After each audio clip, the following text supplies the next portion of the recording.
last we left little Mr. Schittler, he was in a hospital bed shaking his fist at the fact that Germany just said that they were punked out and they were done and had to surrender.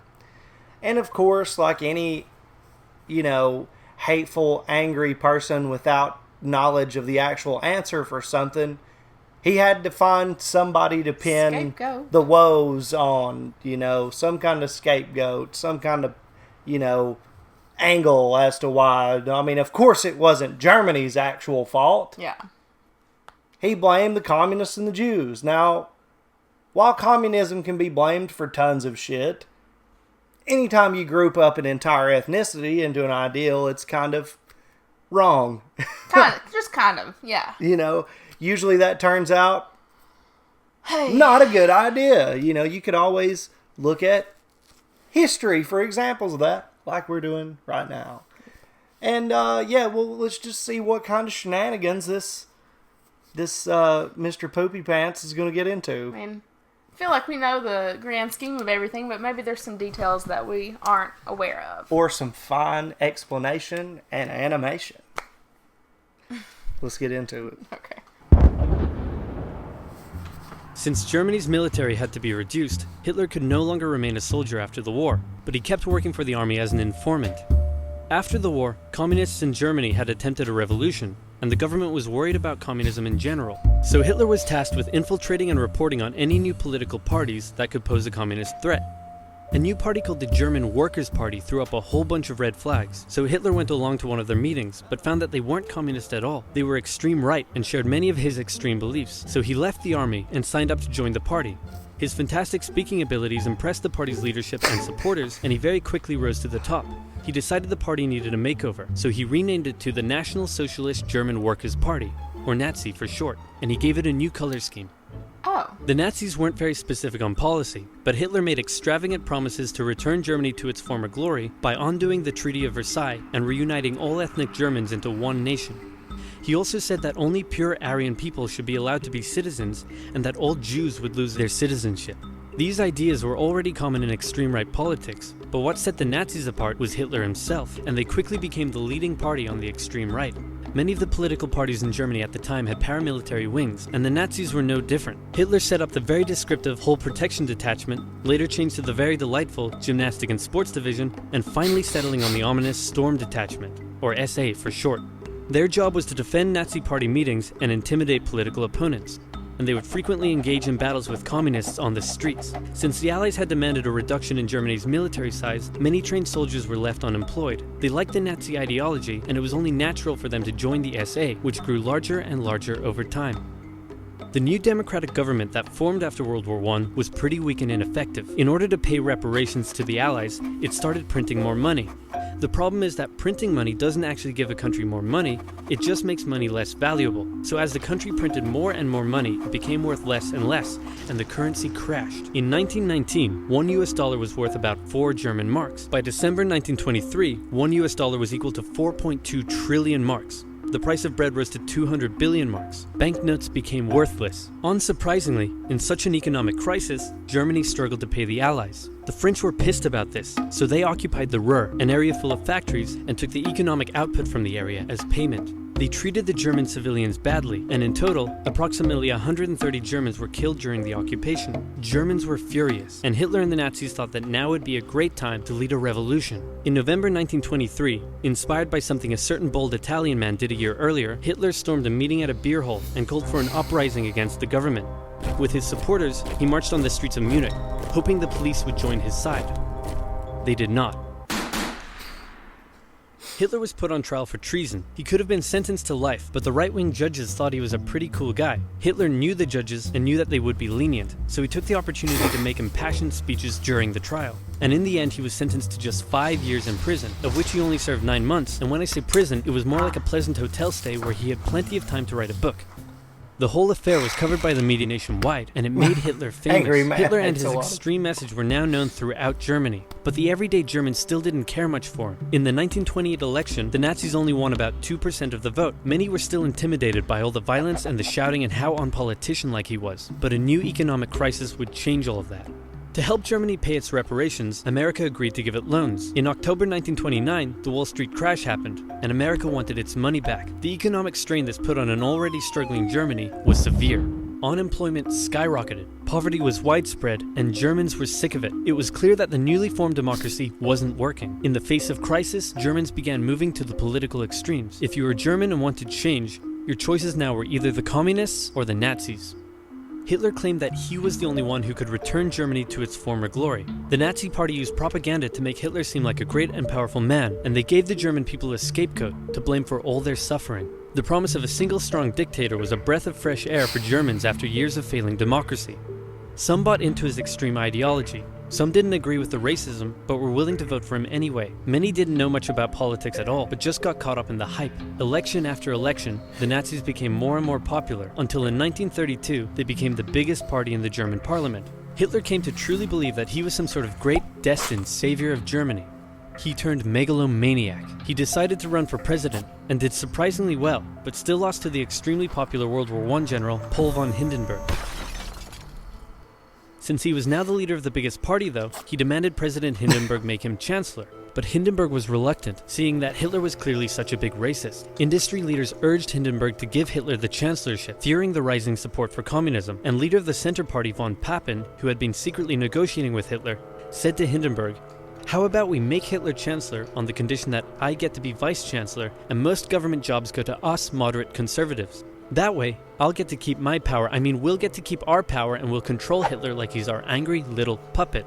What could possibly go wrong? As it turned out, everything.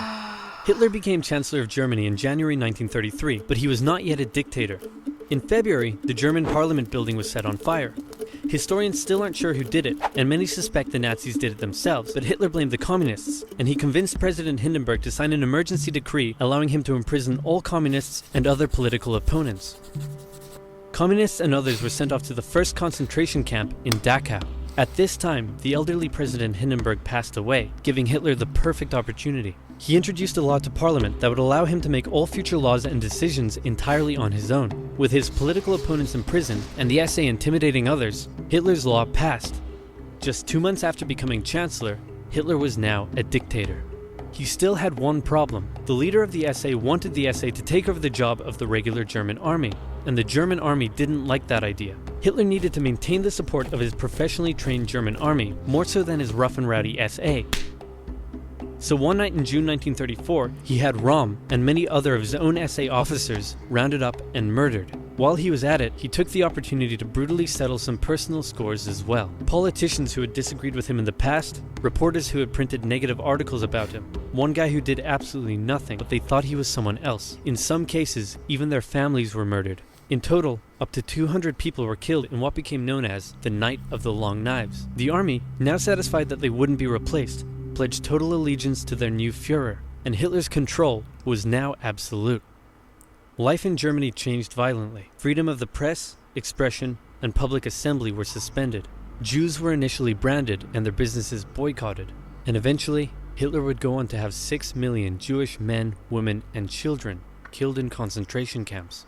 Hundreds of thousands of people were forced into sterilization for physical and mental imperfections. The Hitler Youth became a way to brainwash the young.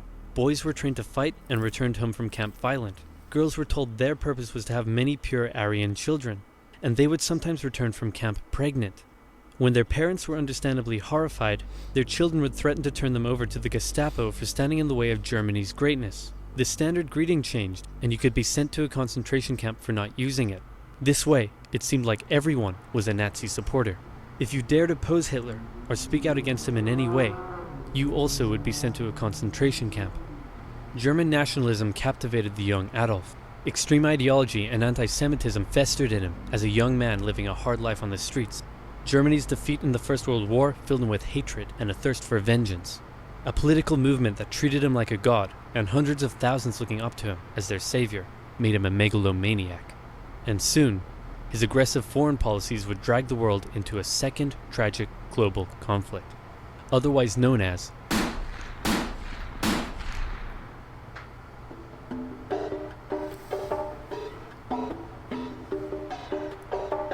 How many parts are there? 2. Okay.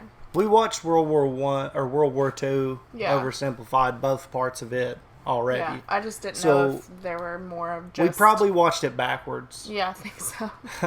But, yay! I am so hyped about this after conversation. Oh, yeah? I actually am. Yeah, no, you because this is the end of talking about Hitler and on oversimplified, and who knows if we're ever going to get a chance to take a huge dump on Hitler again on this channel. I don't know. Yeah. So, we know oversimplified videos we can't monetize anyway. Yeah. Oh, so you're just going to go for it. So I'm just going to go for it. And I find it absolutely hilarious that people still, to this very day, think that this guy was right. Yeah. That this kind of thought process was right. That it's okay to view human beings as less than human, and the source and problem of things being in one camp. Right.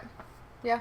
And I also find it interesting that both the left and the right are equally as terrible in so many different circumstances, because you have polarizing figures from the left, like Mao, like Pol Pot, and people like that, that exemplify the same traits. Don't speak your mind. Yeah. Don't oppose our viewpoints. And if you do have an opposing opinion, then you're so bad you don't need to exist. Yeah, I didn't know that you had to greet people with that. Oh, I didn't know that. They assigned you terminology that you had to use. I knew that if you spoke against, then obviously, but I didn't know there was, you know, I didn't know that. No, they tried to make you say whatever they wanted you to say, which is not okay. Yeah. You have examples of people who will rat their family members out. We're talking about a time in our history where there was only extreme left talking and only extreme right talking. Wow, doesn't that sound familiar? It's so funny when people get all fired up and they're like, well, how can you compare this to that? Because it was only a couple of years removed from shit like what's happening right now that went on with Hitler. When you have people who are powerful speakers, that people like to hear them talk, regardless of they were like what they're saying. The third group of people who don't know shit about politics, but hey, I like to hear that. And I'm like, wow, haven't we not seen that in America? Yeah. And I'll tell you, it is both the left and right in America.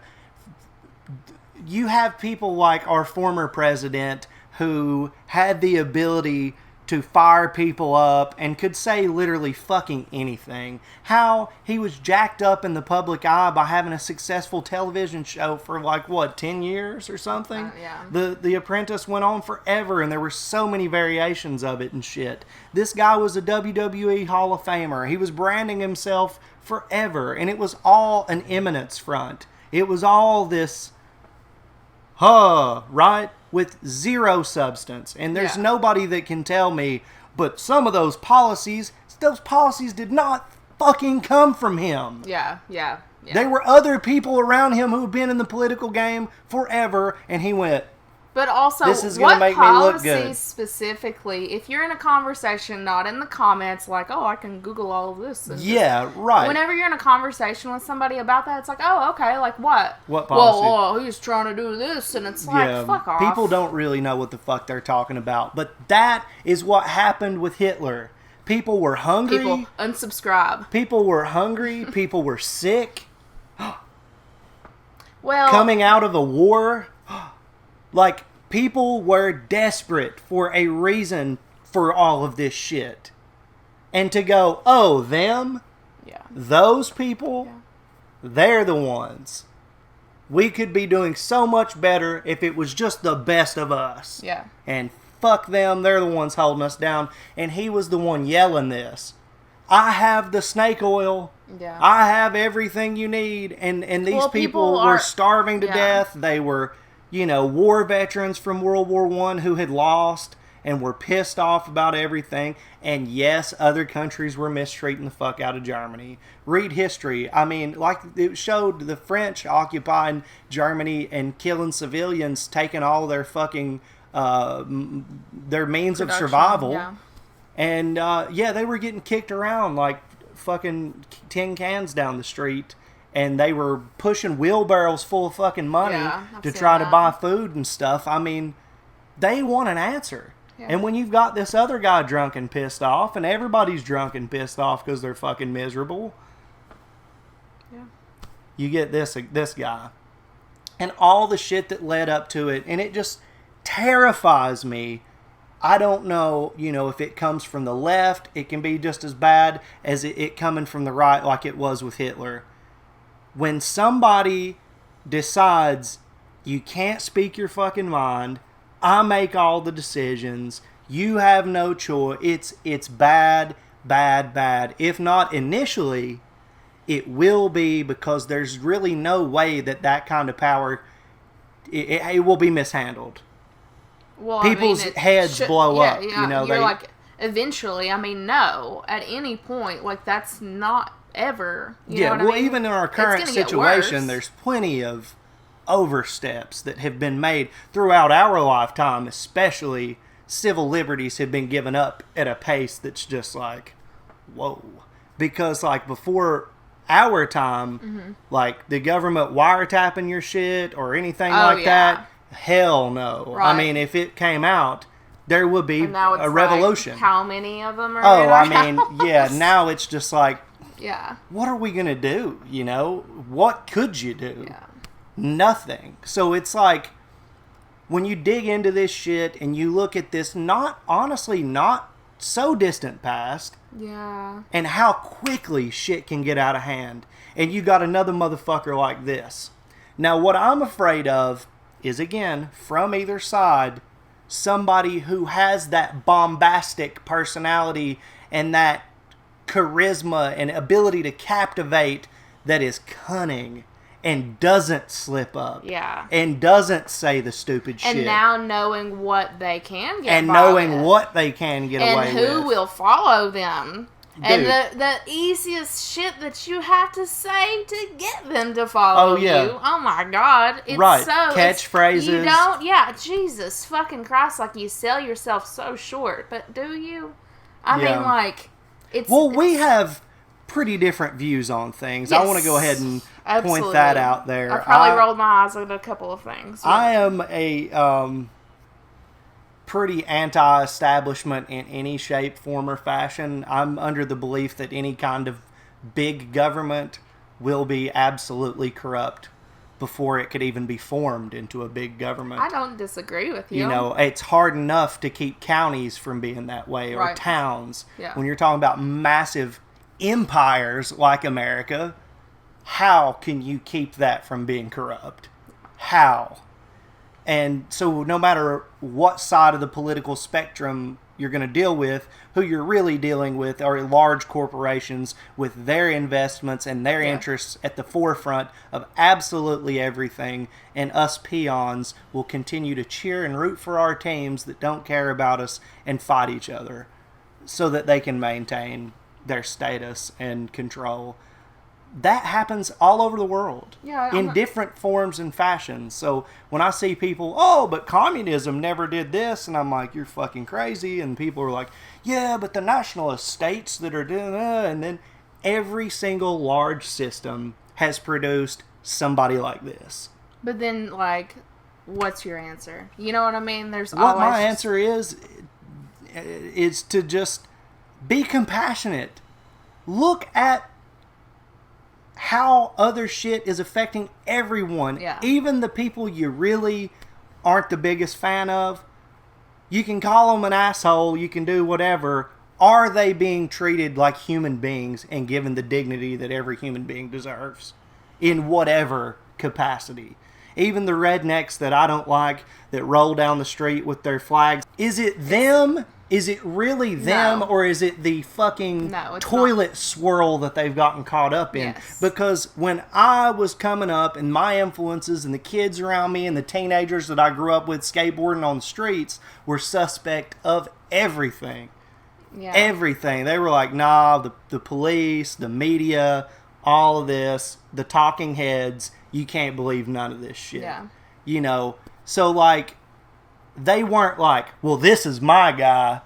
This is what I believe in. It was everybody. Lawyers, police. Which is like a really cool experience for you to get, because I did not get that. And I got redneck, like... Well, we did too. They were throwing beer bottles at us. You know, when we were skating, you would hear something shatter behind you, and it'd be the guy in the big dually truck, you know, calling us the F words and...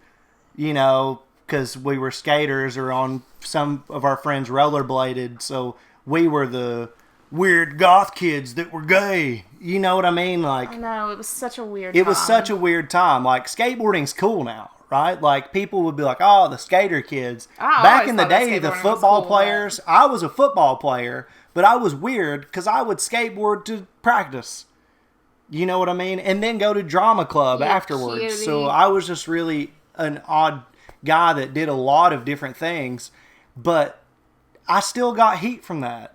In every group I was in, there was something about me that was just like, man, that's weird, because I never like actually fit in. I still feel the same way. You know, but like I did, and so, you know, I understand a lot of different people and how they think. So this whole Hitler mindset of like scapegoating a specific group and being like, they're the ones. It's like inside of those groups, there are so many people that are so different. Yeah. How can you do that? And to have an entire nation, that's huge. Germany's huge. To be able to captivate that entire fucking place, you know, or at least it seemed that way, and they got away with the shit that they did. You know, well, the numbers showed, you know. Yeah. The party. And all it took was just hopelessness and one loud voice giving some kind of hope. So we can't do that. We can't allow that to happen in our world. We can't allow that to happen in our families. We can't allow that to happen in any of our societies. And I've been lucky enough to notice here recently that we do have a lot of people who watch these videos from all over the place. Yeah, that's so amazing and odd to me, but fantastic. It is. And so I want to take, you know, this is getting a little off the rails, and I understand that, but I just want to take an opportunity here to plead with everybody who watches this stuff. I get the trolling thing. I get that doing the Hitler thing is like a cheap gag, and it's been overdone. I mean, it's been done to death, and it's like shock factor for some people, but it's not going to make the people you want to love and care about you anymore. And it's obviously not going to affect me to the point where I really give a fuck. But you have to recognize that as funny as it is and as over blown as a lot of things can be, sowing the seeds of the kind of shit that you might think is funny to joke about because Hitler is a big shock factor thing. There's going to be somebody out there who doesn't understand that this is a joke and is unable to navigate the obvious, and they will fall into a pit of supporting hateful, dangerous ideas that lead to really bad stuff. That's funny, Chad. Yeah, for 30 seconds, good job, and then it's over. Best case scenario. Worst case scenario, there are people that are no longer here because you introduced them to the idea that it's okay to be this way. Yeah. And it's not. There are people that I know personally, people who are family members of mine, who are extremely racist and violently so. I have been in physical altercations myself with real-life neo-Nazis. I have fought Nazis. I have met KKK in my real members. life. I have had KKK members in my family, and they're no longer, thankfully. Yeah. But it's not a joke. Where we're from, you know, it's not a joke.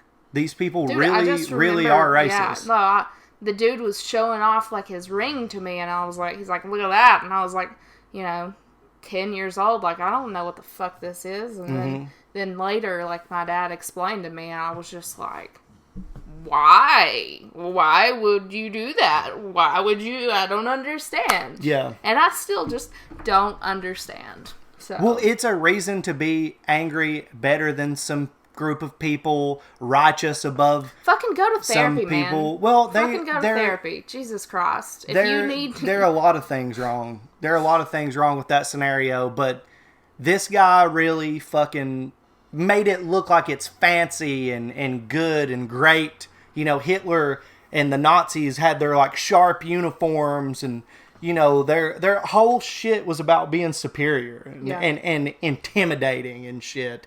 And like that's what those people want. The scaredest motherfuckers on the planet try to represent monsters. The people that I know who would support ideas like that are so far from those things. So far from being perfect superior and the superior, overweight, derelict, Your gene pool, I mean, you're not. I know that you think that you are, but you are not. Well, those are the ones that are really open about it. The ones who are tight-lipped about it, but make actions that uplift and push those kind of ideals forward in a tactful way are in Washington, D.C. Yeah. And they're in big business. And they close their mouth, but when nobody's around, I don't want my daughter dating one of them. Or, you know what I'm saying? Or don't give that one a promotion. But We've would already never got a say couple. that to a but person would of never color. say that because they're scared. They get their teeth knocked out. As they should. But that's the kind of people that actually look up to him as well. Yeah.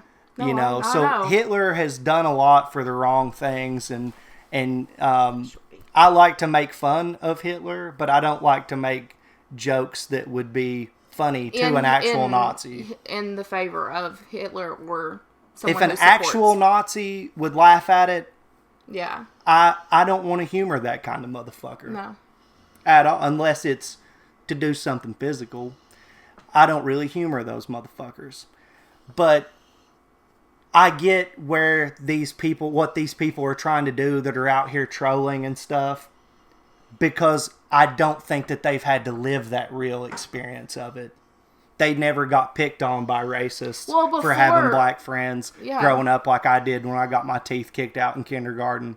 They never had to deal with going to punk clubs and making sure you recognize somebody's shoelaces when they're coming through the door, because your people who are gay or trans or Jewish or black may not be safe around them kind of motherfuckers. And in a real way, you may not have experience with that, but it is a real thing.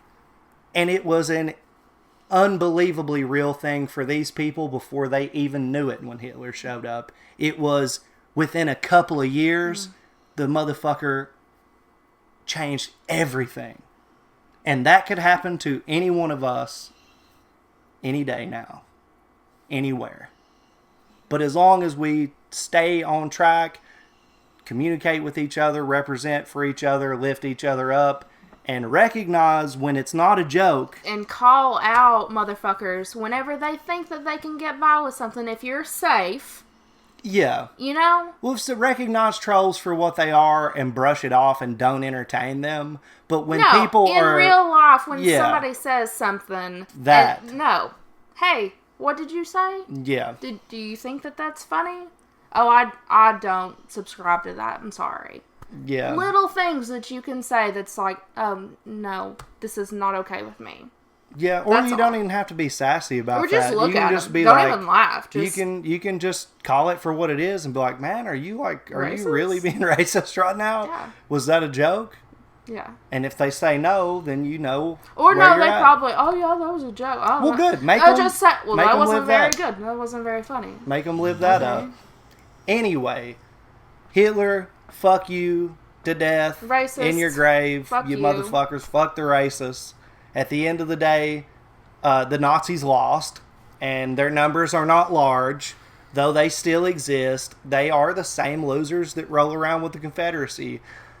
Losers. Not lasting very long, and will forever go down in the history books as the people who talked a whole fucking bunch and then got waxed bad. That was Oversimplified Hitler Part 2. Thank God we don't have to live Hitler Part 2 in real life. Hopefully Jesus not. Christ.